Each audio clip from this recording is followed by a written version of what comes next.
নমস্কার বন্ধুগণ, Deepa's thought spicy হটে সবাইকে স্বাগত। আজকের রেসিপি মেথি শাক নিয়ে। মেথি শাকের অনেক রকম রেসিপি হয়। আজকে সবার প্রিয় একটা রেসিপি, যা হলো মেথি শাকের পরোটা। সেটাই আজকে বানাবো। সবাই শুরু থেকে শেষ পর্যন্ত দেখতে থাকুন, আশা করি খুবই ভালো লাগবে। তো মেথি শাকগুলো টুকরো টুকরো করে কেটে নিয়েছি, মানে কচি কচি আগার দিকে যে পাতাগুলো ডাঁটিতে লেগে থাকে সেই নরম নরম পাতাগুলোই আমি ছাড়িয়ে নিয়েছি।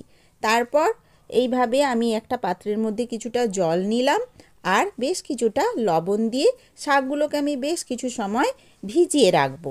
এতে কী হবে বন্ধুরা, শাকের নোংরাগুলো আর একটা মেথি শাকের তিতকুটি ভাব থাকে, সেটা অনেকটাই কমে যায়। তো কিছু সময় এইভাবে রেখে দেব, তারপর আবার ভালো জলে ভালোভাবে 4-5 বার ধুয়ে নেব।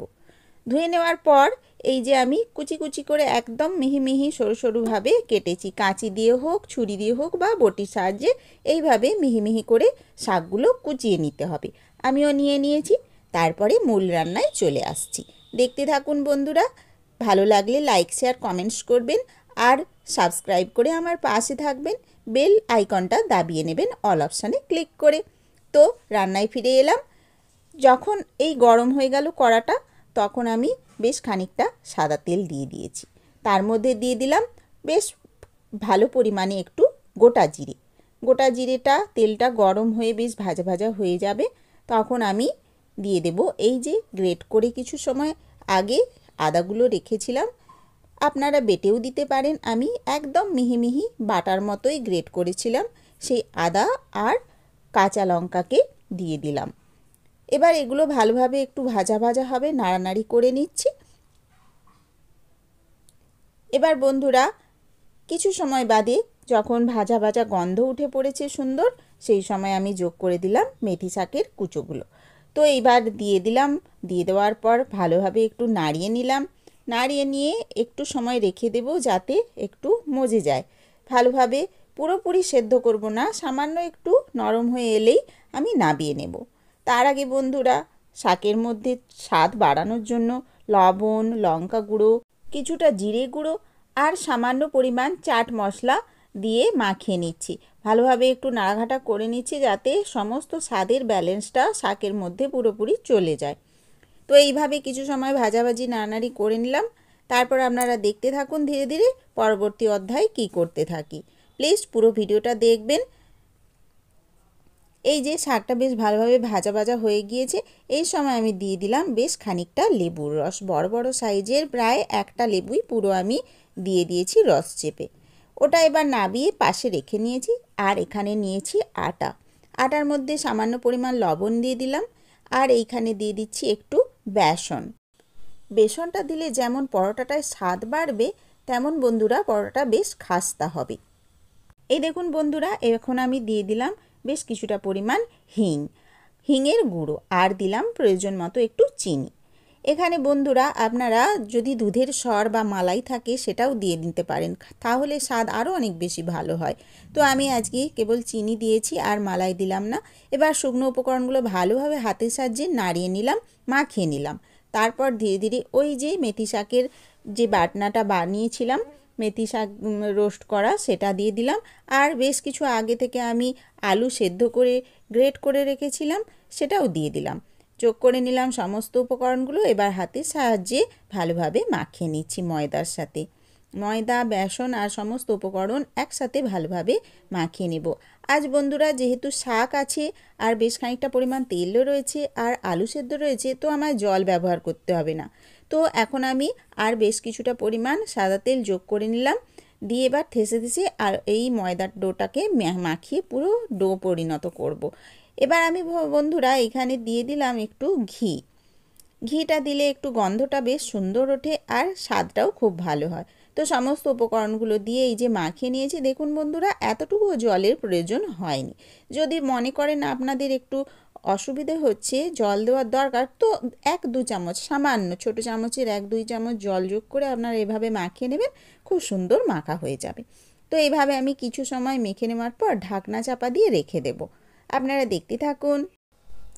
ঢাকা খোলার পর দেখুন বন্ধুরা এই যে কেমন সুন্দর মাখা হয়েছে, নরম হয়েছে, অথচ খুব নরম নয় খুব শক্ত নয়, খুব সুন্দর বেলার মতো হয়ে গিয়েছে। তো তার থেকে আমি কেটে কেটে এইভাবে বল বানিয়ে নিয়েছি। এইগুলোই এবার বেলে পরোটার আকার দেব। বন্ধুরা, আপনারা চৌকো আকৃতি পরোটা বানাতে পারেন, ত্রিকোণ আকৃতিও করতে পারেন। আমি আজকে এখানে গোল গোল করে পরোটাটা বানিয়েছি। এই যে বেলে নিয়েছি একটি, আরেকটি এই যে সামান্য ময়দার গুঁড়ো দিয়েছি।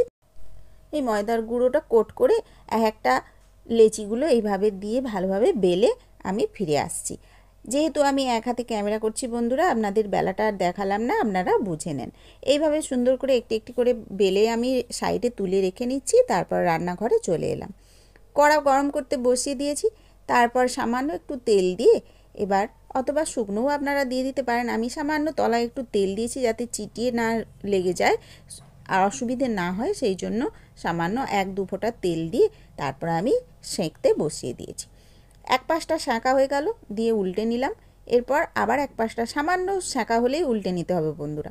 এইবার এই যে উল্টে নিলাম, নেওয়ার পর সামান্য তেল অথবা ঘি অথবা বাটার, আপনাদের যার যেমন ইচ্ছে হবে তেমনিভাবে সামান্য ওপরে একটু ছড়িয়ে এবার পরোটাগুলো ভেজে নেবেন। আমি সেইভাবেই ভেজে নিচ্ছি। আমি সাদা তেল দিয়েই ভেজেছি, যেহেতু ঘি দেওয়া আছে, আগেও তেল দেওয়া আছে, আর বেশি বাটার টাটার কিছু দিলাম না। অল্প একটু খুন্তির আগায় তেল বুলিয়ে এই ওপরে ওপরে লাগিয়ে এইভাবে আমি ভেজে নিচ্ছি পরোটাগুলো। দেখুন বন্ধুরা, দেখতে কত সুন্দর হয়েছে।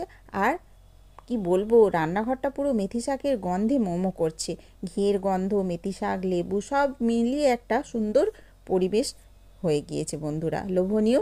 তো রান্নাটা হয়ে যাওয়ার পর এবার এটা খেতে হবে কি দিয়ে?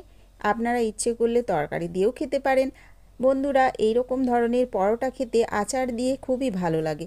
তো আজকে আমি আচার দিয়ে খাবো না, আজকে আমি সস নেব।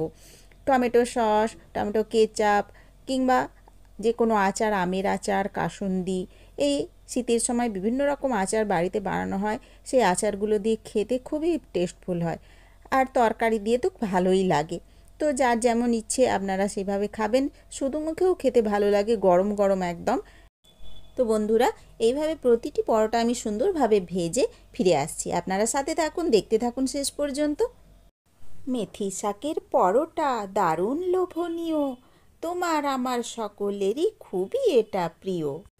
হরেক রকম উপকরণ মেশানো থাকে এতে, তাই তো মনটা বারবার চাইছে এটা খেতে। পুষ্টি যোগায়, স্বাদও বাড়ায়, পেটটা ভরিয়ে রাখে, মেথি শাক জমিয়ে দিল শীতের সময়টাকে। তো বন্ধুগণ, ছড়া বলতে বলতে একটি একটি করে আমি সমস্ত পরোটা ভেজে নিয়েছি।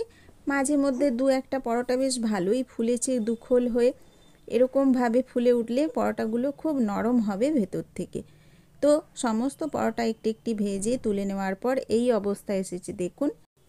এরপর আমি সাজিয়ে নিলাম টমেটো সসের সাথে।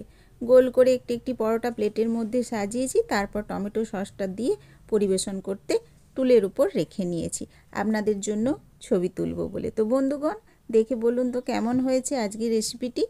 আশা করি আপনাদের সত্যি ভালো লাগবে। খেতে তো দারুণ হয়েছিল বন্ধুরা। আমি শুধু টমেটো সস নয়, এটা দিয়ে তো খেয়েছিলাম, তার সাথে বন্ধুরা একটু টক দই ছিল বাড়িতে, সেটা ফেটিয়ে একটু নরম করে তরল আকারে ফেটিয়ে নিয়েছি। তারপর ক্রিমের মতো ওপর দিয়ে একটু ঘুরিয়ে ঘুরিয়ে ডিজাইন করে সাজিয়ে নিয়েছিলাম, দেখলাম কেমন লাগে। তো টক দই দিয়ে বন্ধুরা বেশ ভালোই খেতে লেগেছিল।